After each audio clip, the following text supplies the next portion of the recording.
உங்கள் சிந்தனைக்கு சீரழிந்த சபைகளுக்கான இன்றைய தேவை. இரண்டாவது அரசர்கள் புத்தகம் வேத பாடம் 15. பக்தி விருத்தியை போதிக்கும் போதகர்களின் அவசியம். இன்றைக்கு உள்ள சபையின் நிலையை பார்க்கும் பொழுது ஆசாரியன் யோய்தா போன்ற போதகர்கள் இன்றைய தேவையாயிருக்கிறது. யார் இந்த யோய்தா? யோவாஸ் அரசன் குழந்தையாக இருக்கும் பொழுது அவனை அத்தாலியாளின் கொலை முயற்சியிலிருந்து காப்பாற்றி 6 வருடம் பராமரித்த யோசேபாளின் கணவன்தான் இவன். யோய்தா ஆலோசனைகள் வழங்கிய காலம் முழுவதும் யோவாஸ் கடவுளின் பார்வையில் சரியானவற்றையே செய்து வந்தான் என வேதம் குறிப்பிடுகிறது. இவனுடைய ஆலோசனைகள் அரசனை வழிநடத்தியது. அதன் மூலம் தேசத்தின் மக்கள் கர்த்தருக்குள் வழிநடத்தப்பட்டார்கள். மரிக்கும் காலம் வரை யோய்தாவின் ஆலோசனைப்படி யோவாஸ் நடந்தான். நாடு பாதுகாப்பாக இருந்தது. அதனால்தான் என்னவோ இவனுடைய ஆயுட்காலம் 120 ஆண்டுகள். இவனுடைய சமகாலத்தில் இவ்வளவு நீடித்த நாட்கள் வாழ்ந்தவர்கள் எவரும் கிடையாது. மோசே மட்டும் 137 ஆண்டுகள் வாழ்ந்தான். கடவுள் யூத தேசத்தின் ஆவிக்குரிய தேவையை உணர்ந்து இவனுடைய ஆயுசு நாட்களை கூட்டிக் கொடுத்தார் என்று கருதி கொள்ளலாம். இவன் மரித்த பிறகு யோவாஸ் விக்கிரக தூண்களையும் விக்கிரகங்களையும் வணங்கினான்.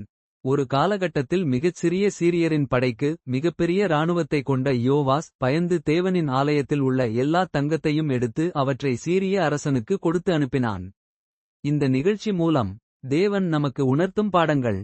1. மக்கள் மத்தியில் சாட்சியை இழந்து கிறிஸ்தவர்களை அற்பமாக கேவலமாக எண்ணுகிற இந்த காலகட்டத்தில் யோய்தா போன்று சபையை மெய்யான பக்தி விருத்திக்கு நேராக நடத்தக்கூடிய போதகர்கள் தேவை.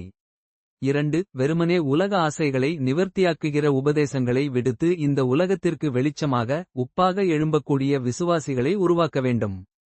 அப்பொழுதுதான் வழி விலகிப்போன கர்த்தருடைய சபையை பற்றிய கருத்துருவாக்கத்தை மாற்ற முடியும்.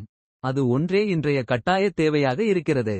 3. பழைய ஏற்பாட்டில் உள்ள உலகாசிர்வாதங்களை பேசுவதை விடுத்து அவைகள் போதிக்கின்ற ஆவிக்குரிய பாடங்களை எடுத்துரைக்கின்ற வேத அறிஞர்களே இன்றைய தேவை. 4. சாட்சி நிறைந்த கிறிஸ்தவனே நடமாடும் மடல். அவனே நடமாடும் சுவிசேஷ பிரதி. 5. அநேக நற்செய்தி பிரசங்கங்கள் சாதிக்காத காரியத்தை ஒரு விசுவாசி தன் சாட்சியினால் உலகுக்கு அறிவிக்கும் செய்தி மிகுந்த வல்லமை உள்ளது. எனவே இந்த காலகட்டத்தில் யோய்தா போன்ற போதகர்கள் எழும்பவும் அப்படி இருக்கின்ற போதர்கள் நீடித்த நாட்கள் வாழவும் ஜெபிக்க கடமைப்பட்டிருக்கிறோம். கடவுளுடைய பணியில் எசேக்கியேல் சண்முகவேல்.